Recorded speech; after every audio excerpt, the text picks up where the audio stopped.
It's been 1 year since South Africa hosted the World Summit on Sustainable Development. It was touted as the biggest ever United Nations conference, with 60,000 people converging on Johannesburg to talk about their big ideas and their dreams for the future. But when do dreams become reality? Words don't always translate into action, as we've seen so many times before in the past. One of the homegrown projects that summit hosts were trumpeting was called Ecocity, a project based on the outskirts of Johannesburg in a poor area. We decided to send TUMI MAKGABO back there to see just how sustainable the project really is.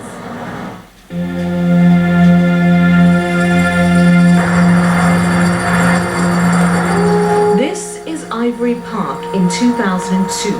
Its sky is thick with smoke from thousands of ovens or umbaulas like this one scattered throughout the settlement. The haze begins creeping into the winter sky in the late afternoon, when those who have jobs are returning home as the children play in the streets.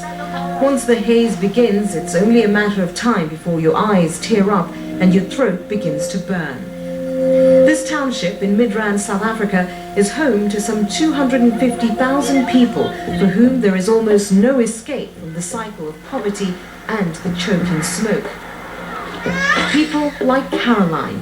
We met her a year ago when she was suffering from asthma caused by the smoke from the umbaula she lights every day to make dinner for her family and to keep warm.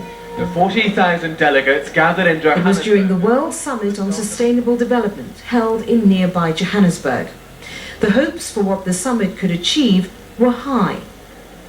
The peoples of the world expect that this World Summit will live up to its promise of being a fitting culmination to a decade of hope by adopting a practical program for the translation of the dream of sustainable development into reality and bringing into being a new global society that is caring and humane. But there are concerns about whether the president of the summit's host nation, South Africa, was aiming too high. 1 year later, it seems not much has changed for the people of Ivory Park. This is the township now, its air as smoky and toxic as ever. This is also the location of several projects started by the Johannesburg Ecocity initiative.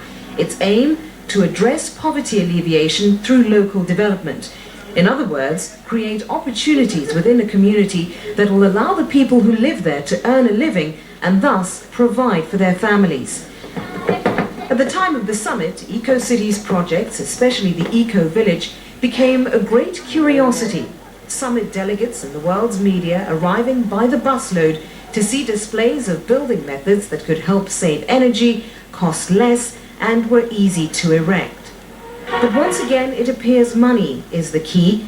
Post-summit funding for the various projects is hard to come by, and the residents here barely have enough to make it through each month. That's something Annie Sugru of the Ecocity Trust is very aware of. We run into difficulties when we're trying to finance, for instance, the smokeless umbaula, which costs 200 rand to make, so people can only afford 80 rand. We run into problems in being able to roll out the ceiling insulation program because people don't have the 2,000 rand that's required to insulate their homes. One of the successful elements of the Ecocity program is getting the youth of Ivory Park involved in sustainable development. And how they've done so is allowing them to provide guided tours of the area on one of these, refurbished by the Shovalula Bicycle Cooperative. And my guide for today is Errol Khadebe. He's going to be showing me the area, provided that is, I don't fall off the bicycle. So Errol, please lead the way. People involved in Shovalula provide low-cost, non-polluting transportation for residents by fixing up unwanted bicycles and then selling them to the community.